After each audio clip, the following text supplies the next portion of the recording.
encourage them to interact, have fun, and laugh, and leave inspired. So, without further ado, Mike Foley. Well, good morning. How's everybody doing? Good. Oh, all right. Well, thank you for the laughter there, Pete. I was laughing mostly because I couldn't get my hand over to my ear. I think I got to do yoga before I do laughter yoga. That was great. So just a few opening thoughts this morning. First, I'd like to wish all the mothers a very happy Mother's Day. So who are the mothers here? Let's see a show of hands. Let's give them a round of applause.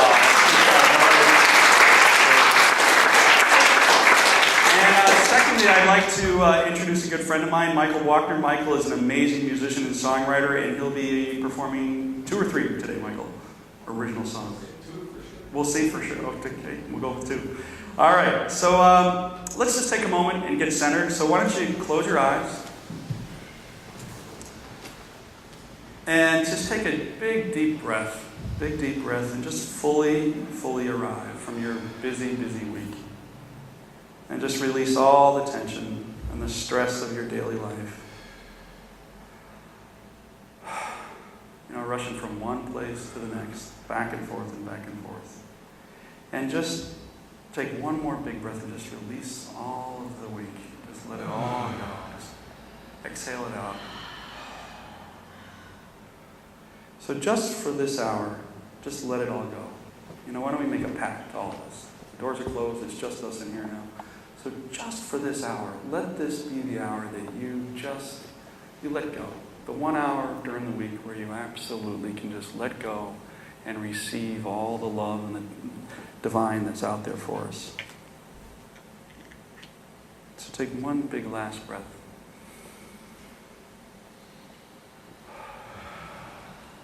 Yeah. So welcome. So with that, Michael will have our first song. Thank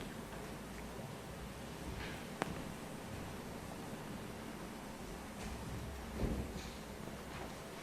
I decided to dress up for Mother's Day all white. What do you think?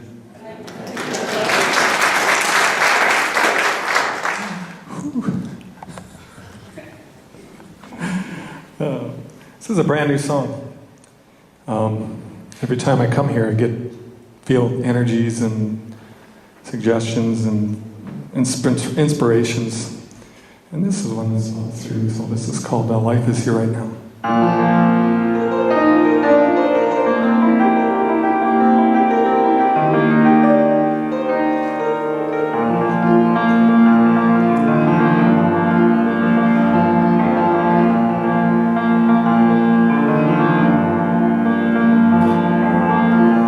What are we waiting for?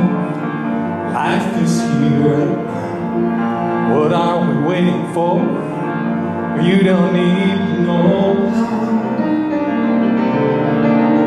Life is here. Right now.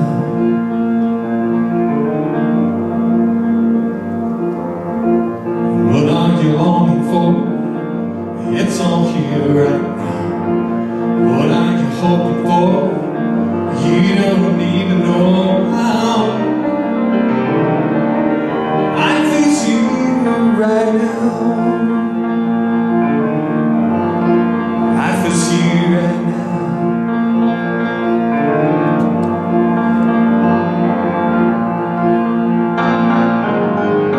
Life is fleeting. It's so fragile. Life is all so magical. In the center of your heart lies the answer to it all. Life is here right now. Life is here right now. Oh, yeah. Life is here. Life is here right now. Life is here right now.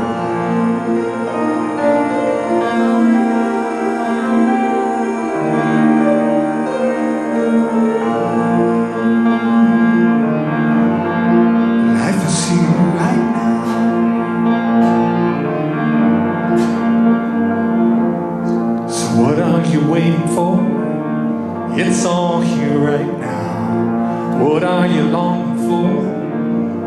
don't even know how. Life is here right now. Life is here right now. Now listen. When you're looking for advice, maybe feeling far from home, wondering where is your paradise, but there is more to you than you could ever know.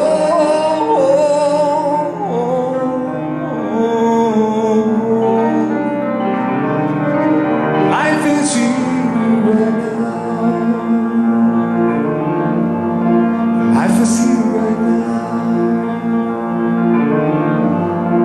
Life is you right now.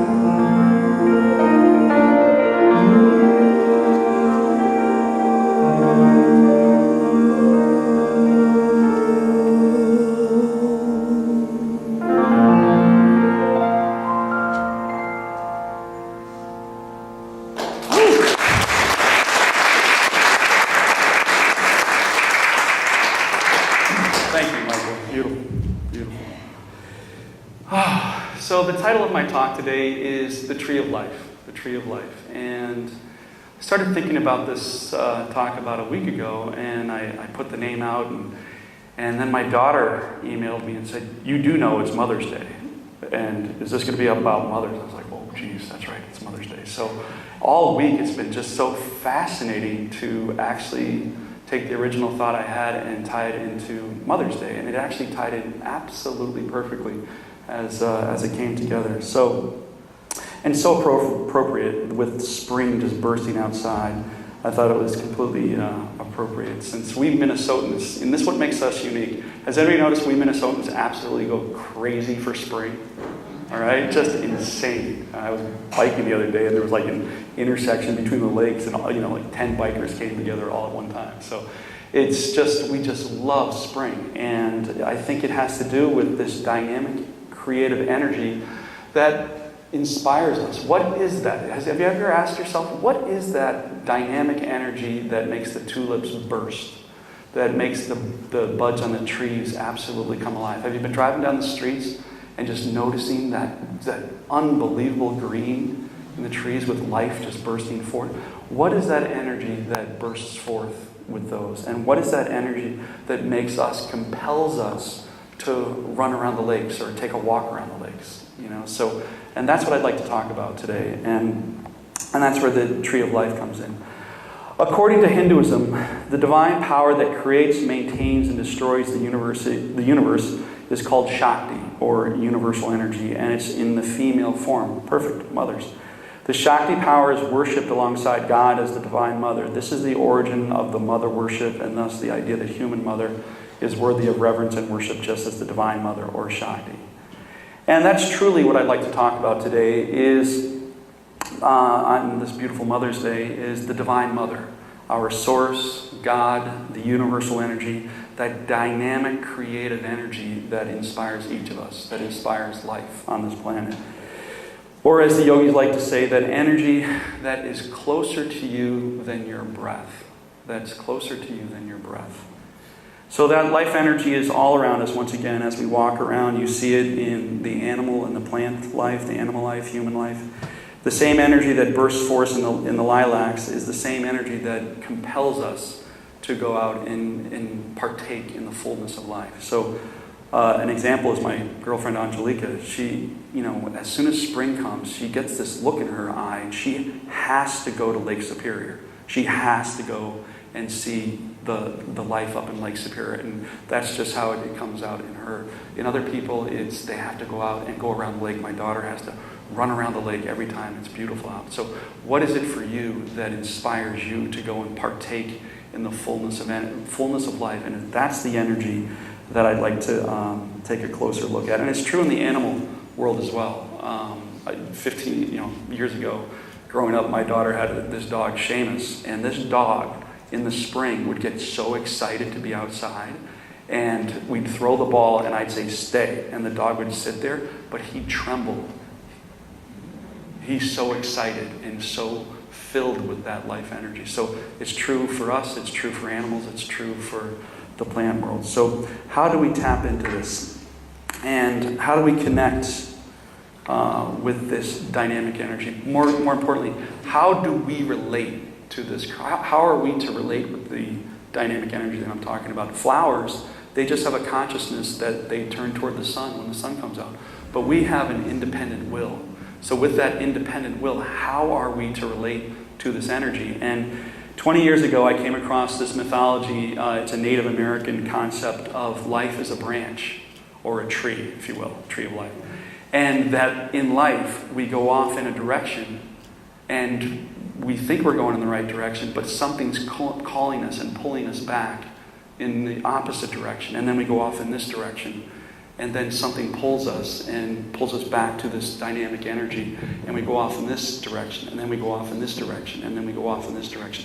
And the reason the Native Americans revere their older people so much is that they've determined that as life goes on, people tend to get wiser, and they listen sooner. Has anybody noticed this?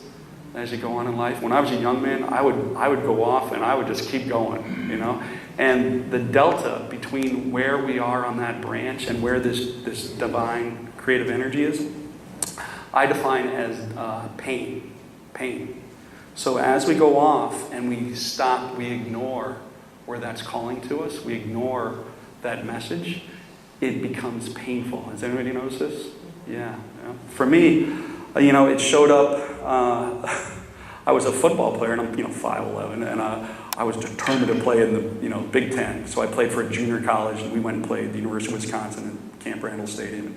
These guys are monsters. I mean, everybody's 6'5", and I was like, one of these things doesn't seem to fit. I think it's me. All right. So, literally having pain going off too far. So then I was like, all right, I'll be an engineer. I'll become a geek. So I went to college, and I became this engineering geek, and I studied Saturday nights. And then I was like, I think I'll be a corporate guy, and I'll go off and I'll become a yuppie, and go off on this direction. So, and each time I learned something about myself, and I learned something about life.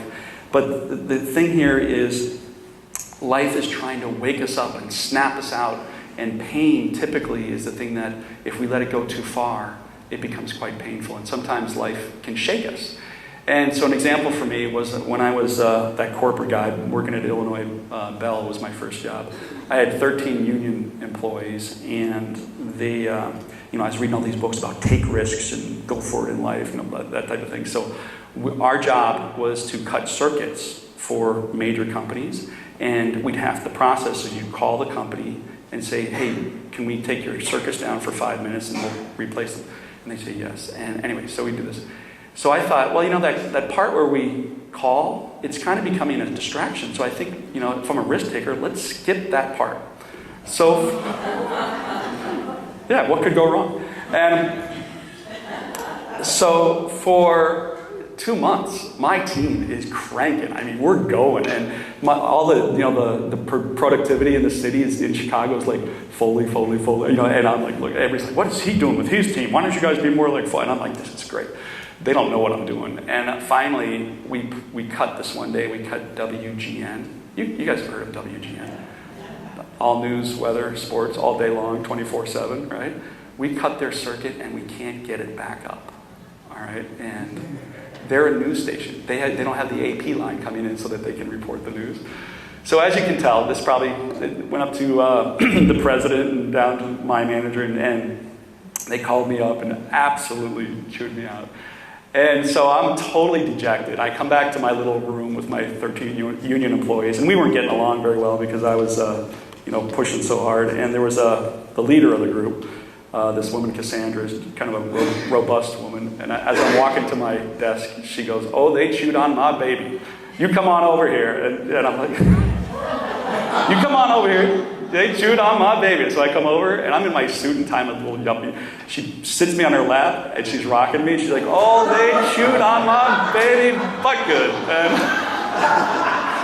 And it was one of those moments in life where I'm like, wow, I have gone so far off the rails that I can't even see where I'm supposed to be going.